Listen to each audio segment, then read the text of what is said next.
ठीक है। उमर अब्दुल्ला जी भी शायद यही बोल रहे थे कि इनका स्टैंड ही गलत है, इन्होंने गलत स्टैंड लिया। क्या ऑडियो प्रॉब्लम है, कुंदन जी के साथ आवाज नहीं जा रही है, मैं फिर से प्रयास करूंगा, बात करने की कोशिश की जाएगी। लेकिन ये वाकई में हैरान करने वाली बात है। हम जलाल जी से ही सवाल पूछ सकते हैं आशीष कि जो गले लग रहे थे वो अचानक से ऐसे बिफरे कि एक दूसरे पर खूब बयानबाजी की गई। जलाल जी। ही कांग्रेस पार्टी ने बयानबाजी शुरू की और मुझे लगता है कि ये पार्टी लाइन तय करती है कि कौन किसके साथ मिलकर चुनाव लड़ेगा। दिल्ली में पहले ही तय किया गया कि भाई अलग अलग चुनाव लड़ेंगे हम लोग, और जहां भी आप देख रहे हैं कि इंडिया अलायंस के अंदर जितनी भी पार्टियां हैं अपने अपने राज्य में अलग अलग चुनाव लड़ती आ रही हैं। तो मुझे लगता है कि ये आज विषय नहीं है।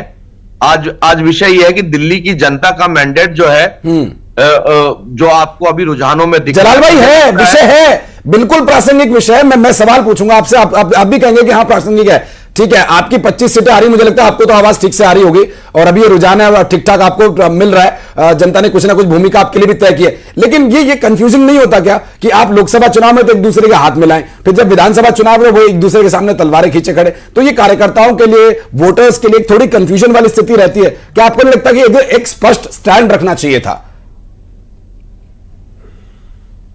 की बात से मैं सहमत हूं। कांग्रेस के जो हमारे प्रवक्ता मतलब साथी थे, और आपने उससे पहले बताया कि उमर अब्दुल्ला जी का कोई वक्तव्य आया है। हाँ। मैंने अभी उसके बारे में कुछ सुना नहीं है, लेकिन जहां तक आपका कहना है कि भाई कार्यकर्ताओं के बीच कोई कंफ्यूजन नहीं है, क्योंकि जो ये चीजें पार्टियां तय करती हैं और दोनों पार्टियों ने तय किया कि हमें अलग अलग चुनाव मतलब लड़ना है। और राजनीतिक पार्टी है, राजनीतिक पार्टी की अपनी एक मतलब हर एक पार्टियों की अपनी एक विचारधारा जी। और टेंट के अंदर बगैर कपड़े के साधु संत अपनी आध्यात्मिक ऊर्जा से, अपनी भक्ति भावना से वो जो साधना कर रहे हैं, मौन साधना कर रहे हैं, और ये जो खास करके तो देखिए अवसरवाद की राजनीति होती है, ये अक्सर देखा जाता है। ऐसा तो नहीं जलाल जी कि हरियाणा के नतीजों के बाद से आम आदमी पार्टी और कांग्रेस ने सोचा होगा कि नुकसान हो, इस वजह से अलग अलग चुनाव लड़ लेते हैं। एक साथ चुनाव लड़ते हैं तो परिणामों पे कोई फर्क आपने देखा। लोकसभा चुनाव भी हम लोग साथ में लड़े। हाँ। और जब देश को बचाने की बात आती है तो देखिए बीजेपी ने जनता का पैसा लेके अपने उद्योगपति मित्रों को फायदा पहुंचाया, उनके कर्जे माफ किए, लेकिन आम आदमी पार्टी जनता का पैसा जनता के ऊपर खर्च करती है। दिल्ली का मॉडल पूरे देश में जाना जाता है। जनता का पैसा जनता के ऊपर खर्च होता है, तो हम लोग इन चीजों की परवाह नहीं करते। जनता के लिए हमने काम किया है और हमें पूर्ण विश्वास है कि 1 घंटे 2 घंटे बाद पिक्चर बदलेगी और परिणाम कुछ और होगा। और दिल्ली की जनता, ठीक है, आम आदमी पार्टी और केजरीवाल विश्वास, देखिए जब तक रुझान है तब तक ये विश्वास बना रहेगा। जब परिणाम आएंगे तो फिर वो जनता के सामने वो बात आई जाएगी। डॉक्टर गुल्लेश भी हमारे साथ जुड़े हुए हैं। गुल्लेश साहब, अगर आपको आवाज मिल पा रही हो तो एक छोटा सा रिएक्शन मैं आपसे आगे लेना चाहूंगा। वो रिएक्शन यही रहेगा कि 44 सीटों पर आपको रुझान में बढ़त दिखाई दे रही है, लेकिन आम आदमी पार्टी का ये विश्वास है कि ये अभी बदलेगा। और बीजेपी का क्या विश्वास है, क्या ये परिणामों में बदलेगा? अगर ये परिणाम में बदलता है गुलरेज भाई, तो ये एक इतिहास होगा दिल्ली में इतना बड़ा बहुमत मिलने का, वो भी बीजेपी को। नहीं, ये सही कह रहे हैं, बदलेगा ये। और आम आदमी पार्टी दोपहर तक की स्थिति ये बन जाएगी कि लीडर ऑफ ऑपोजिशन भी नहीं बना पाएगी। इनके सारे नेता जो है वो पीछे चल रहे हैं, उनके बड़े से बड़े फिगर्स पीछे चल रहे हैं, और मुझे नहीं लगता कि इनको 2 सीट भी मिल पाएगी, इतना भी मुश्किल पड़ेगा इनके लिए। स्थिति ये बन जाएगी 12 बजे तक आकर। अभी कांग्रेस के प्रवक्ता महोदय बोल रहे थे जब उनको आवाज मिल रही थी तथाकथित रूप से कि कांग्रेस जो है वो विधानसभा में किसी के साथ पैक्ट करके अलायंस करके नहीं लड़ती है। तो फिर मैं पूछना चाहता हूं इनसे, अभी अगला चुनाव बिहार का आने वाला है, तो बिहार में क्या कांग्रेस पार्टी राजद के साथ नहीं लड़ेगी? और इसके पहले झारखंड का जो चुनाव हुआ था, कांग्रेस झूठ बोलती है, इन्होंने झारखंड मुक्ति मोर्चा के साथ अलायंस करके चुनाव लड़ा था, उसको इंडिया अलायंस लड़ रहा, ये बताया था कि नहीं बताया था? तो कांग्रेस जो है ना हमेशा झूठ बोलती है, ऑन टीवी डिबेट झूठ बोलती है। और मैं तो दर्शकों को कहता हूं कि आप जरा गूगल करके देख लीजिए कितनी सीटें इन्होंने आपस में डिस्ट्रीब्यूट की थी, और इंडिया अलायंस लड़ रहा, ये कहा था कि नहीं कहा था? तो इनके प्रवक्ता टीवी पर झूठ बोल रहे हैं। एक बार फिर से हम बात करेंगे, कुंदन जी हमारे साथ जुड़ गए हैं। कुंदन जी, आपको आवाज आ रही है? सवाल यही है कि क्या अपनी सहूलियत के हिसाब से गठबंधन हो रहा है, क्योंकि कई जगहों पर तो आपने गठबंधन किया, चुनाव लड़े, हालांकि रिजल्ट जो भी रहा हो, लेकिन क्या कॉन्फिडेंस थे दिल्ली चुनाव के लिए, या आम आदमी पार्टी कॉन्फिडेंस थी तो उन्होंने हाथ ही नहीं मिलाया और उसके बाद इतने तीखे वार हो गए कि सुनने लायक थे और बीजेपी को अच्छा खासा मौका दिया गया निशाना साधने का? निश्चित रूप से दिल्ली चुनाव में कांग्रेस पार्टी कॉन्फिडेंट थी और हमारा वोट शेयर निश्चित रूप से बढ़ रहा है। पूरे चुनाव में हमारा वोट शेयर बढ़ रहा है। पिछली बार की बनिस्बत हम लोग वोट शेयर में आगे आ रहे हैं। एक सीट पर सर बढ़त बनाई हुई है, ओखला सीट से एक सीट पर बढ़त बनाई हुई है कांग्रेस, लेकिन सभी सीटों पे कहीं ना कहीं हमारा वोट शेयर बढ़ रहा है। आप निश्चित रूप से आप देखिएगा, आपको जब पूरे रिजल्ट आएंगे तो आपको सामने नजर आएगा कि कांग्रेस पार्टी ने बेहतर करने की कोशिश की, लेकिन उसके अंदर सफलता मिलना नहीं मिलना एक अलग विषय हो जाता है। हम लोग कहीं ना कहीं हमारी कांग्रेस पार्टी से कहीं चूक हुई है कि हम जनता की पसंद इस चुनाव में न बन पाए, लेकिन इस पे निश्चित रूप से चिंतन और मनन करने की आवश्यकता है। हमारे कांग्रेस पार्टी इस बारे में निश्चित रूप से विचार भी करेगी और धुआंधार अन्य राज्यों में और लोकसभा इलेक्शन में प्रचार प्रसार करने के बाद, इतनी यात्राएं निकालने के बाद भी अगर दिल्ली के इलेक्शन में कांग्रेस पार्टी पीछे रह जाती है तो वाकई में पार्टी के लिए बहुत विचारणीय विषय है ये।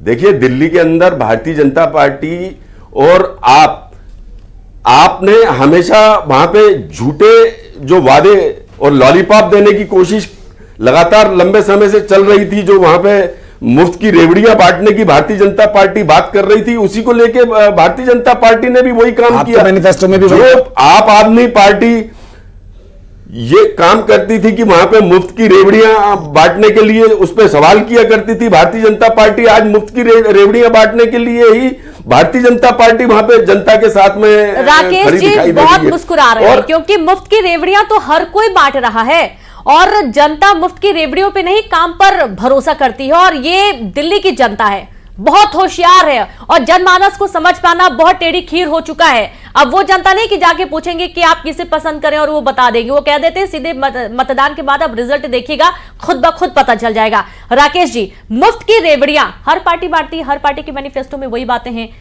बस कुछ पॉइंट्स बदले गए हैं। देखिए, चुनाव है, चुनाव में साम दाम दंड भेद सब लगाया जाता है। अब जो मुफ्त की रेवड़ियां लोगों को मिल रही हैं उसको हटा नहीं सकते कि वो अपने आप एक इशू है, तो इसीलिए मोदी जी ने भी कहा कि जो कल्याणकारी योजनाएं हैं, जो जरूरी योजनाएं हैं, वो एज इट इज रहेंगी, उसके अंदर इजाफा किया जाएगा। महिलाओं के लिए अगर भत्ते की बात की 2500 रुपए की बात की, दलित छात्रों के लिए 1000 रुपए की बात की, कर्मचारियों के लिए 10 लाख रुपए बीमे की बात की, बुजुर्गों के लिए स्वास्थ्य की बात की, तो इस तरीके जो व्यवस्थाओं को ठीक करने की, दुरुस्त करने की, और सबसे बड़ी चीज है भ्रष्टाचार मुक्त तरीके से उस पैसे को खर्च करने की।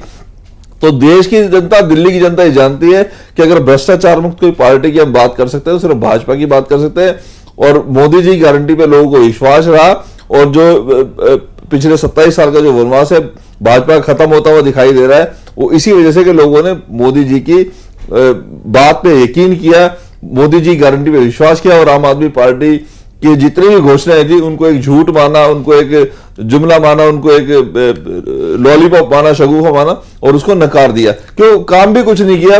लोगों के घरों में नलकों से गंदा पानी आ रहा है, इनके विधायक ने 5-5 साल अपने क्षेत्र का कोई दौरा नहीं किया, आखिरी के 2 महीनों में वो गली गली घूम रहे हैं। तो देश की जनता को पता है फिर मूर्ख बनाने आ गए, तो उन्होंने कोई उनको वोट नहीं दिया। बड़े बड़े इनके नेता अगर हार रहे हैं, तीसरे नंबर पे केजरीवाल जी पहुंच गए थे, अभी काउंटिंग के अंदर 3rd नंबर पे उनको दिखा रहे थे कि 3rd नंबर पे वो चल रहे हैं। तो इससे शर्मनाक बात आम आदमी पार्टी के लिए कुछ नहीं हो सकता। मार्जिन बहुत कम रहने वाला है, ये बात साफ है, क्योंकि वोटिंग परसेंटेज बहुत कम रहा है और दिल्ली की जो विधानसभाएं वो अपेक्षाकृत बहुत कम संख्या वाली विधानसभाएं और राज्यों के मुकाबले या लोकसभा चुनाव के मुकाबले। लेकिन गोयल साहब, एक सवाल आपसे और ये रहेगा कि जो जीत का सेहरा है, देखिए लगभग किसके से बंधेगा, रुझानों में तो दिखने लगा है, परिणामों में कब तक बदलेगा थोड़ी देर में स्पष्ट हो ही जाएगा। लेकिन ये जो योजनाएं चलाई गई, ये लगभग सभी का सेम है, क्या आपस की लड़ाई या बीजेपी को फायदा दे गई विधानसभा चुनाव में? बिल्कुल, इसमें कोई दो राय नहीं है, क्योंकि जो आम आदमी पार्टी कांग्रेस का वोटर, कोर वोटर लगभग सेम है। भाजपा का कोर वोटर तो हिलता नहीं है, उसके जो राष्ट्रवादी लोग हैं, जो भाजपा को पसंद करने वाले लोग, वो एज इट इज रहते हैं। तो कांग्रेस का जो वोट छिटक के आम आदमी में गया था और कुछ जो एक अन्ना लहर की वजह से आम आदमी पार्टी को जो एज मिला था वो पूरे उसकी गैस जो उस गुब्बारे की निकल चुकी है। और अब कांग्रेस ने भी शिद्दत से चुनाव लड़ा। जैसे कांग्रेस के प्रवक्ता कह रहे थे हमारा वोट शेयर बढ़ा है, तो नो डाउट इनका वोट शेयर बढ़ा होगा। कुछ लोग आम आदमी पार्टी के वापस कांग्रेस में जाएंगे या चले गए होंगे और उस वजह से इस फूट का फायदा ये मिला कि कुछ सीटों पे वोट का अंतर जो कम रहेगा पर भाजपा को उसके पक्ष में फायदा मिलेगा। दूसरी चीज, जो कुछ ऐसे एरिया भी थे जो मुस्लिम बहुल इलाके थे जहां एएमआई भी इलेक्शन लड़ी, तो उसका भी फायदा कहीं ना कहीं भाजपा को मिलता हुआ नजर आ रहा है, क्योंकि कांग्रेस ने भी उस तरीके से उम्मीदवार वहां उतारे, वही आम आदमी पार्टी ने उम्मीदवार उतारे और वहीं पे एआईएमआई के उम्मीदवार भी थे। तो कहीं ना कहीं उन्होंने भी आम आदमी पार्टी को मुसलमान विरोधी पार्टी घोषित करने की पूरी चेष्टा करी और कहीं ना कहीं मुसलमानों का एक बड़ा वोट भाजपा को भी गया है। मुस्तफाबाद का आपने जिक्र किया रेनू, मैं बताना चाहूंगा 11 से 12 प्रत्याशी मुस्तफाबाद की विधानसभा में कैंडिडेट के तौर पर खड़े थे, जिसमें 10 प्रत्याशी मुस्लिम और 1 प्रत्याशी हिंदू है जो कि वहां पर विधानसभा चुनाव बीजेपी की तरफ से लड़ रहे थे। तो ये जो एक ध्रुवीकरण हुआ वो ठीक है, जनता ने क्या करा वो अभी परिणाम में स्पष्ट हो जाएगा। लेकिन गुलरेज भाई, क्या ये ध्रुवीकरण, क्या ये आपस की लड़ाई, ये सारे फैक्टर्स बीजेपी की ओर शिफ्ट होते गए, इस वजह से हम रुझानों में अब जो बढ़त देख रहे हैं बीजेपी की है? देखिए, मैं तो ये कहता हूं कि तीनों सीटें, अगर मुस्लिम बहुल्य की बात करें तो वल्ली मारान, ओखला और मुस्तफाबाद, अगर इन चीजों में हम बात करें, अगर बिना मुस्लिम वोट के कोई भी पार्टी आगे नहीं निकल सकती और तीनों में बीजेपी आगे निकल रही है क्योंकि यहाँ की डेमोग्राफी इस प्रकार की है। तो मुस्लिम समाज ने भी हमको बहुत बड़ी संख्या में इस बार वोट दिया है क्योंकि उन्होंने सबको एक्सपेरिमेंट कर लिया।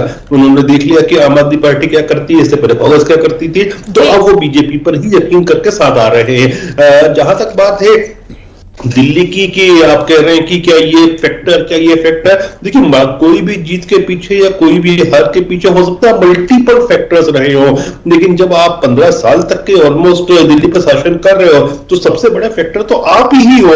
आप ही हो कि सबसे बड़ा फैक्टर जो जीत का है वो आप ही है, क्योंकि आपकी जिस तरह से कार्यशैली रही वो तो सब जानते हैं, किस प्रकार से भ्रष्टाचार हुआ, किस प्रकार से झूठे वायदे किए गए, वो सब तो किसी से छुपा ही नहीं था ना जी। बदलने लगे, आंकड़े बदलने लगे, आतिशी मरलेना आगे चल रही हैं। और इस वक्त ये एक बड़ा अपडेट निकलकर सामने आया है क्योंकि बीजेपी रुझानों में अभी तक 45-47 सीटों पर थी, लेकिन अब 40 सीटों पर आ गई है और आम आदमी पार्टी 29 सीटों पर आगे बढ़त बनाए हुए है। और इस वक्त की एक बहुत बड़ी खबर है जहां कालकाजी सीट से इस वक्त आतिशी आगे चल रही है और जंगपुरा सीट से मनीष सिसोदिया भी आगे चल रहे हैं। लगातार हार हो रही है। 2014, 2019 और 2023 की लोकसभा चुनाव के बाद हम सब देखते हैं कि 2023-24 के चुनाव में किस प्रकार से गंदे हथकंडे लगा करके आखिरी लड़ाई कांग्रेस ने सबको झूठ बोल के जुड़े थे, जो तिनके की तरह बिखर गए और लगातार हरियाणा, महाराष्ट्र, दिल्ली के बाद के चुनाव भी केंद्र के चुनाव की तरह ही जा रहे हैं। एक वितंडावाद पूरे प्रदेश और देश में फैलाया था गुमराह करने के लिए।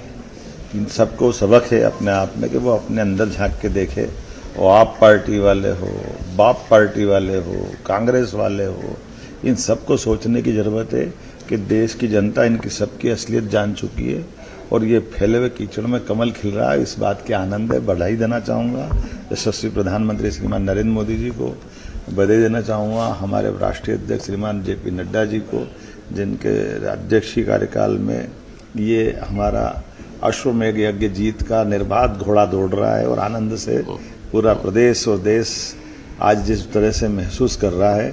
दुनिया की निगाह भारत की तरफ है और दुनिया का सबसे बड़ा गणतांत्रिक देश भारत है। ऐसे में जनता जो निर्णय कर रही है, निश्चित रूप से वो भारत को 21 शताब्दी का नंबर 1 देश की तरफ जाने का निर्णय है।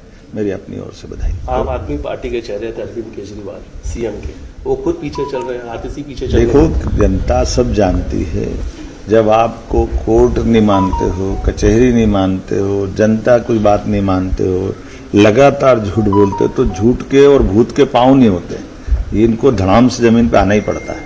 तो ये चलेंगे भी नहीं और जनता ने देख लिया। एक और बात, आज मैं यहाँ से सीधा माँ अहिल्या की धरती से प्रयाग जा रहा हूँ कुंभ स्नान के लिए।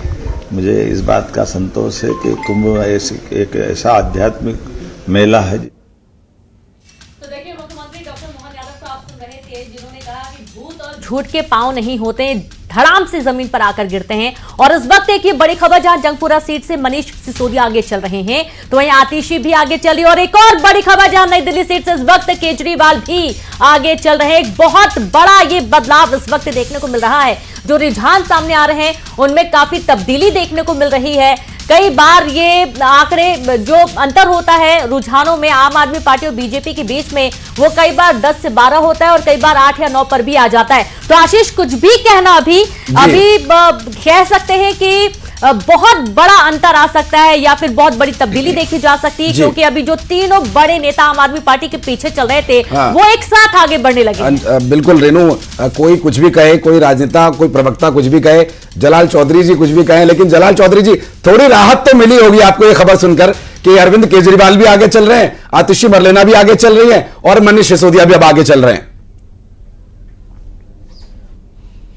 आप विश्वास रखिए और दिल्ली की जनता हमारे साथ है। हमारे भी अपने सर्वे होते हैं, हमने भी अपने सर्वे किए हुए हैं। हाँ। और बहुत आसानी से, बहुत आराम से अरविंद केजरीवाल अपनी सीट जीतेंगे। कहीं कोई दिक्कत नहीं है। हमारे सभी नेता सीट जीत के आएंगे। अभी हमारे भाजपा के साथी कह रहे थे कि फ्रीवीज की बात कर रहे थे, रेवड़ी की बात कर रहे थे। जब वो घोषणा करें तो वो प्रसाद हो गया, और जब हम दिल्ली की जनता को देते आ रहे हैं तो वो फ्री की रेवड़ी हो गई। यही दोहरा चेहरा है भाजपा का।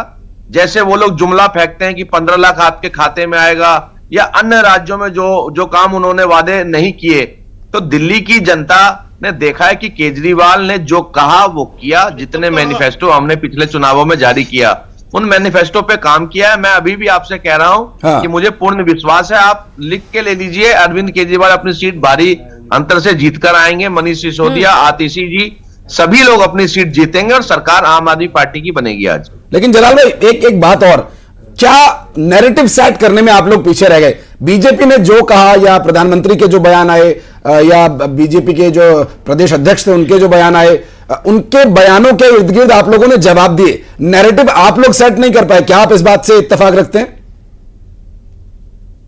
चौथा चुनाव हम लोग दिल्ली में लड़ने जा रहे हैं। लड़े हम लोग, लड़े जी। चौथा चुनाव हमेशा मुश्किल होता है। आपने पिछला मोदी जी का चुनाव देखा, तीसरा चुनाव था उनका, और राम मंदिर बनाने के बावजूद उनको कितना बड़ा झटका लगा और बड़ी मायूसी थी बीजेपी के खेमे में। जो एक उत्साह था पूरे देश के अंदर, वो वोट में तब्दील नहीं हुआ। तो ये जनता का मैंडेट है, और जो भी मैंडेट आएगा उसको हम सर झुका के स्वीकार करेंगे। जनता का मैंडेट है, लेकिन हमने जनता के लिए काम किया है। हमें पूर्ण विश्वास है कि जनता हमारा साथ देगी। जनता अपने नेता अरविंद केजरीवाल जी का साथ देगी, और परिणामों में ये बदलेगा। तो इसका हमें पूर्ण रूप से विश्वास है। दूसरा आपका सवाल क्या था, मैं सुन नहीं पाया था। ठीक है, सवाल नैरेटिव का था, कोई नहीं। मैं राकेश गोयल जी से इस पर एक रिएक्शन ले रहा हूं। राकेश जी, ये जो कह रहे हैं हमारे जलाल भाई आम आदमी पार्टी से, ये कह रहे हैं कि राम मंदिर बनने के बाद भी वो वोटों में नहीं, वोटों के लिए मंदिर नहीं बनाया गया था। ये तो बीजेपी शुरू से कह रही थी। लेकिन क्या जो जलाल भाई कह रहे हैं उस बात में सच्चाई दिखाई दे रही है आपको कि वो वोटों में बदलना चाहिए था? देखिए, वोटों में बदलना, राम मंदिर से वोटों का संबंध बहुत ज्यादा मैं नहीं मानता, पर ये हाँ, हिंदुत्व का एजेंडा जो भाजपा लेके चलती है उसके लिए एक बड़ा पॉइंट था, बड़ा एक सम्मानजनक स्थिति थी कि 500-550 सालों का संघर्ष खत्म हुआ और देश की जनता को राम मंदिर मिला, जो कि सबकी जो सनातन की जो सबसे बड़ी नीड थी, सबसे बड़ी जरूरत थी, सबसे बड़ी मांग थी, वो पूरी हुई। तो कहीं ना क्रेडिट तो खैर भाजपा को उसका जाता है कि उनके कार्यकाल में वो चीजें संपन्न हुई, भव्य राम मंदिर का उद्घाटन किया गया। पर जैसे हम बात करें अभी ये आगे पीछे जो चल रहे हैं, फिर नहीं राकेश जी, अब आप नहीं वापस आइए। मुझे लगता है ईवीएम ठीक हो गई है। बिल्कुल नहीं, ठीक है, नहीं आप अयोध्या की बात कर रहे थे, आप बताइए। बिल्कुल जाता है, बिल्कुल क्रेडिट बीजेपी पार्टी को ही जाता है। देखिए, बीजेपी को क्रेडिट जाता है राम मंदिर का, लेकिन फिर भी अयोध्या से हार गई बीजेपी। कहीं ना कहीं एक बड़ा नुकसान था, वहां की जनता ने नहीं पसंद किया बीजेपी को, और ये बिल्कुल साफ है, जग जाहिर है, इसको मानना पड़ेगा। देखिए, अयोध्या की जनता ने बेसिकली फैजाबाद के नाम से उसको पहले जानते थे लोग पता है वहां किस तरीके से ध्रुवीकरण हुआ और किस तरीके से वहां राजनीति चली गई और किस तरीके से बीजेपी उस सीट को लूज कर गई।